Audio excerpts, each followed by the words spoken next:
record this, so if somebody's got an idea and you don't catch it, we can find a way to play it back. Anybody else use LinkedIn differently in the last 2 weeks than they had before?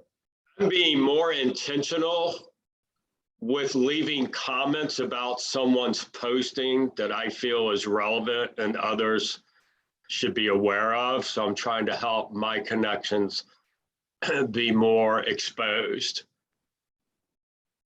So the curating, the concept of curating. Yes. Anybody else doing that? I don't think we've done anything different, but I was contacted by a friend of mine who published a book, and he says it's now available. So he's done really great marketing on LinkedIn.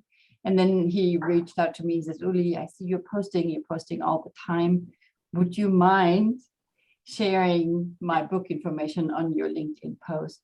So I think that is great because it was a very specific ask that we got, or that I received then through LinkedIn.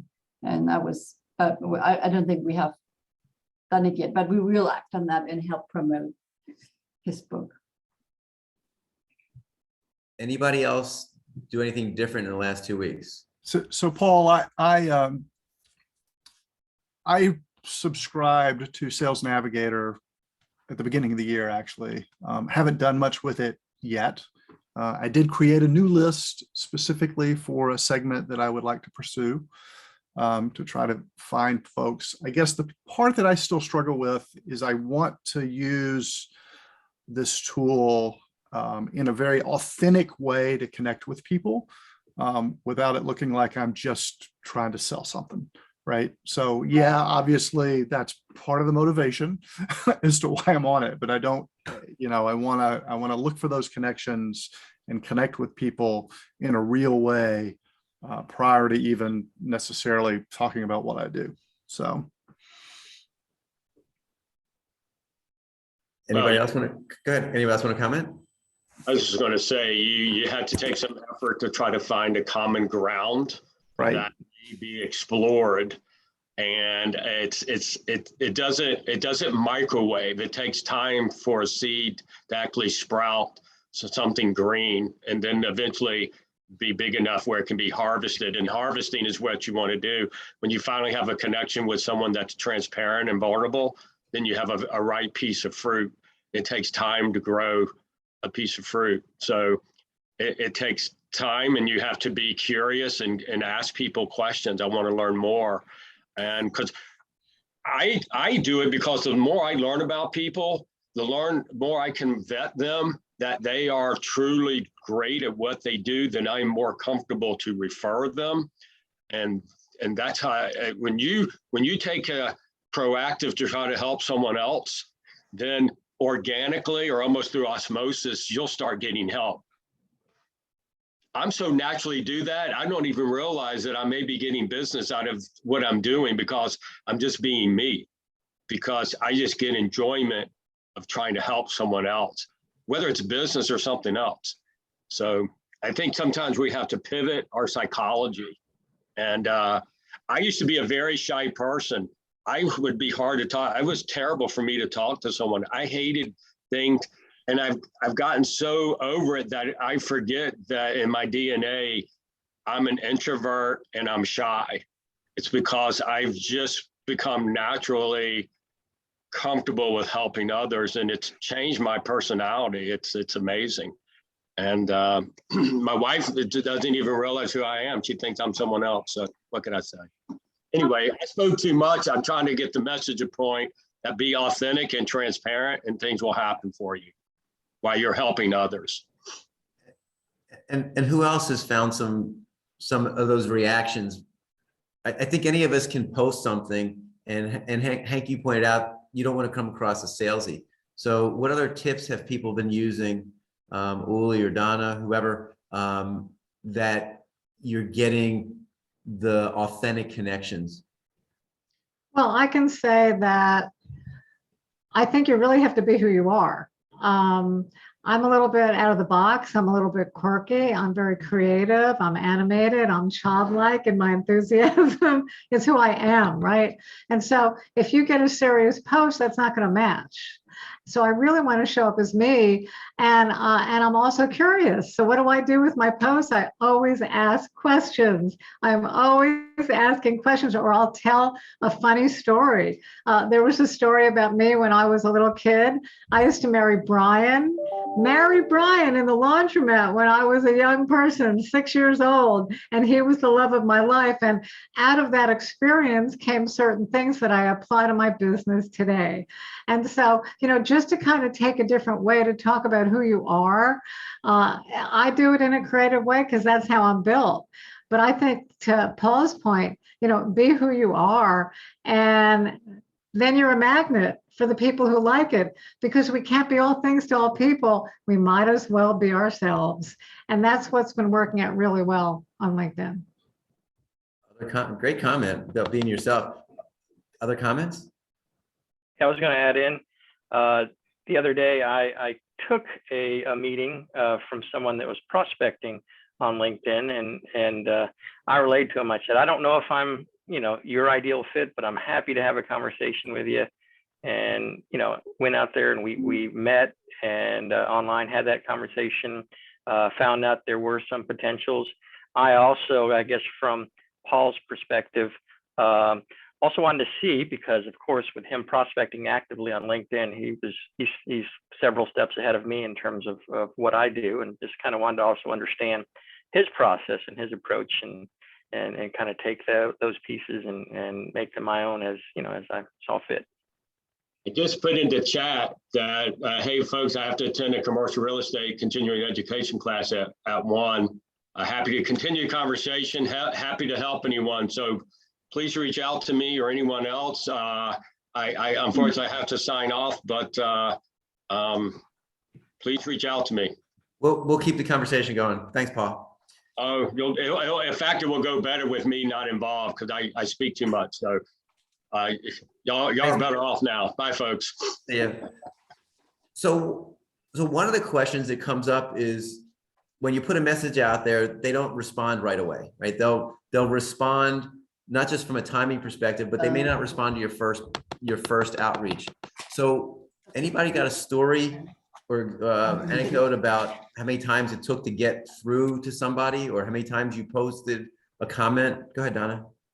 Well, again, it's just my methodology, so I'm happy to share it. I'm not saying it's right for everybody, but I'm really sensitive to the people in my orbit. So I have a list of my favorite center of influence, my favorite clients, which are most of them, thank God, and prospects that are I'm getting to know them. And I always have that list handy. So when I post something on LinkedIn, I will take that link, and in a private message, I'll think about, well, who would like to read this post? And I will send that link to folks. And Uli, you might have gotten that on occasion, right? And it'll say, hey, this is something I think you're interested in. Please comment.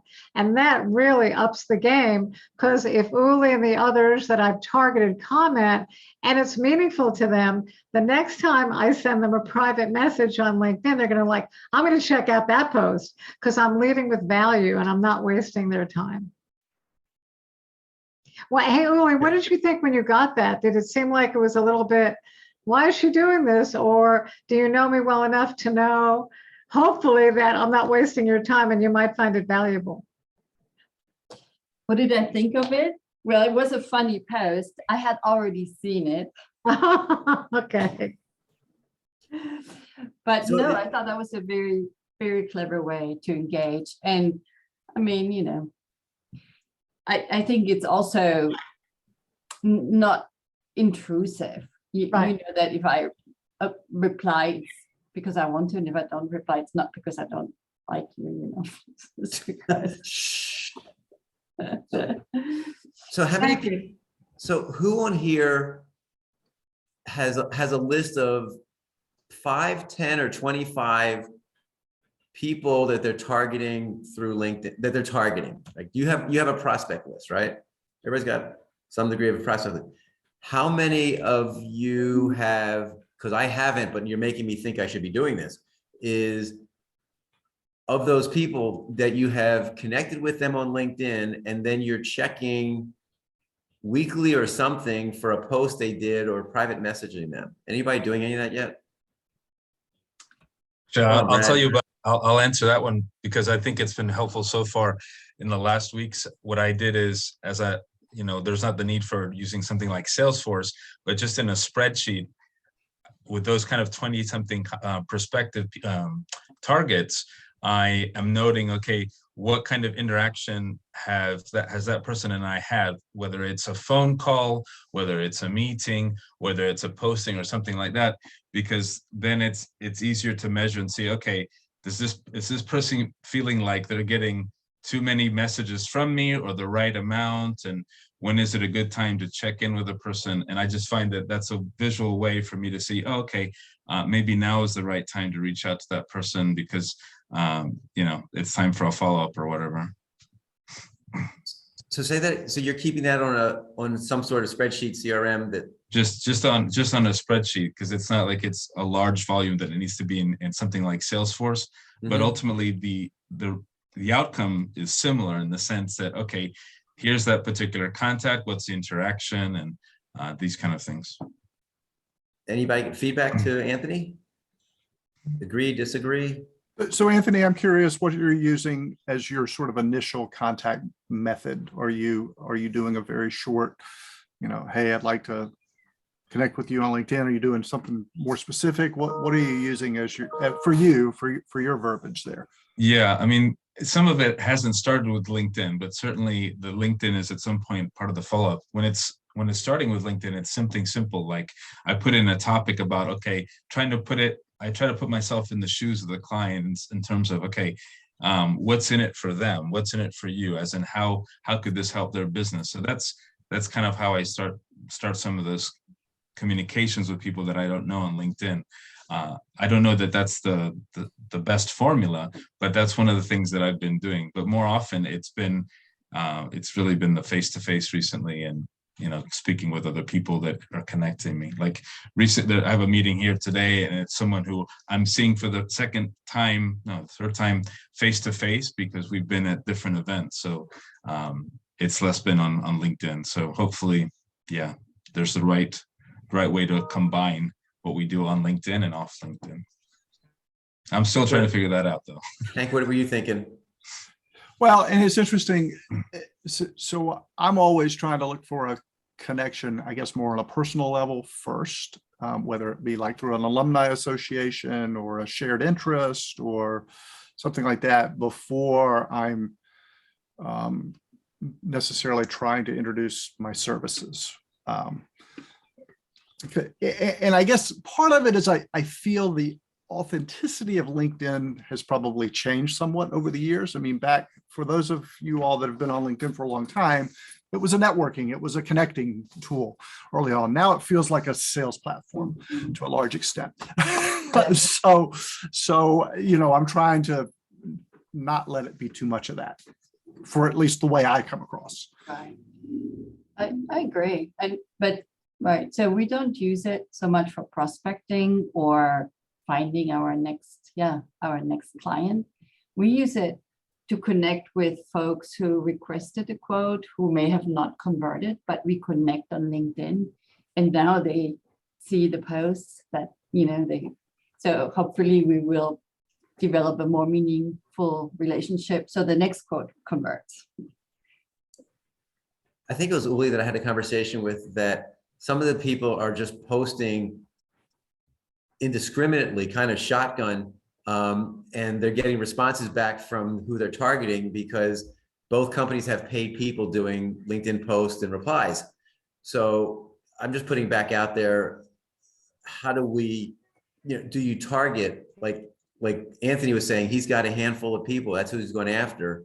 So do you go there once a week, once a month, run down and see if they've posted something and hit a comment or whatever? So anybody doing anything, or anybody interested in doing something in a disciplined way? Tarika? I have a couple of different things that I do, but one of the things that I do on LinkedIn that I actually started doing on Facebook and then took that practice over to LinkedIn, because with regard to other pharmacists, they're more easy to reach on LinkedIn. But I have built what I call a container. So I have a group on LinkedIn, and I also build my audience to include my ideal client as far as a pharmacist is concerned. And so they see my content on my regular feed in LinkedIn, but then they also are invited to my group, which is more of a place for me to nurture. And then the other thing that I do is when people comment on my posts, either in my feed or within my group, I respond and invite them to, hey, let's connect. And that has worked for me in getting to my leads. Good, thank you.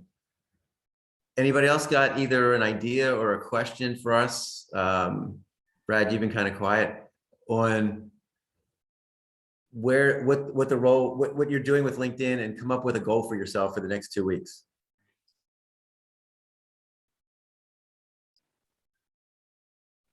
Yeah, I wish I had a magic answer for what that might be. I would say that I've been trying to, I guess to Yuli's point, is use LinkedIn as more of an engagement tool, more so than a sales tool.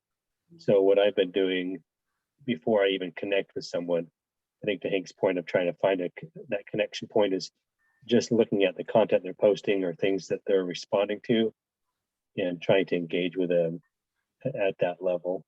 And then sending them a connection request and maybe personalizing it based off of that.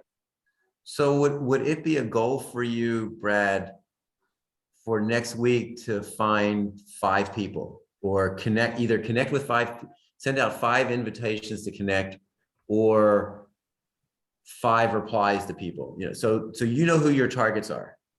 Yeah. So my goal is 10. So I've basically 2 a day during the work week to reach out and connect with 10 new people. And I've kind of left it loose, at least for me, of whether it's a potential new referral partner, potential client, you know, just people who are kind of in a related space that I would like to get to know. Mhm. All right. Well, we're about out of time. Anybody else come up with a goal? Because I think what Brad said when he says 2 a day, I think some of us have said, you know what, I'm gonna put an hour into, or 20 minutes into LinkedIn, but not every day. And so whether Brad does 10 in a day or 2 a day, whatever it is, right? It's all it's the steps we're taking. Anybody else got a goal? Go ahead, Donna. Sorry, guys. I look at how do I cut up my time to hit my target? And so I want to meet 7 virtual coffee people that could be referral sources or clients every week. And then the rest of the time I chop up my week in terms of clients that I serve, sales calls, and so forth. And this is what I have. This is my map. I do all of this with my clients. So they know the red is delivering the work and the non-red is building your business. So I'm looking at the Buckhead Club, I'm doing all kinds of things, but I cluster like activities together. So when I'm on LinkedIn, y'all, I'm looking at my bubble chart, which says, these are the people that I want to focus on. Lawyers, you know, and the trust equity group that I'm in, web design, IT, CPA, HR. And, you know, and these are the people that help me reach my other referral sources and my other potential clients. I have a whole plan. So it's an ongoing goal to do that based upon my blocked planning schedule. I got to fill up my schedule in order for me to meet my numbers. So I kind of work in reverse. What is my revenue goal? How do I get there? What are my conversion rates, and how many of these do I need to get to go and meet my numbers? So I don't know if that's what you were looking for, but that's how I do it. I think it's all pieces together. And what I'm hearing here is that nobody's interested in shotgun blasts of content. It's all been very focused. And what we talked about 2 weeks ago was very much about who are the targets and using LinkedIn as a research vehicle and an outreach vehicle, right, Uli? But it's not, you can't put it out there and expect people to find you and go, oh, Uli, I've been looking for you. Mhm, Yeah. All right. So we're about out of time. Anybody have any last comments? All right. Do want to let you know again, we do this on the second and fourth Saturdays, second and fourth Tuesdays at 12 o'clock. And the second Tuesday, May 10th, we're going to be talking about email trends and what now. Natasha Davis is friends with Sabine. Great conversation and trying to figure out how email is used, because it wasn't the way it was used years ago is different between spam and frequency and how much to put in there and links to stuff and such. So we'll talk about that on the second Tuesday, so that the fourth Tuesday we'll have the same kind of accountability. How are we doing with email as well as LinkedIn? So with that and a little bit of humor, as Jared pointed out, it's just awesome having a big weakness. So thank you guys for the input and the feedback. And it's great having a community of you guys to help move us forward. Thanks for having me today, Thanks, guys. Thank Thanks, you. everyone. Bye. Bye. Great. Stay in touch.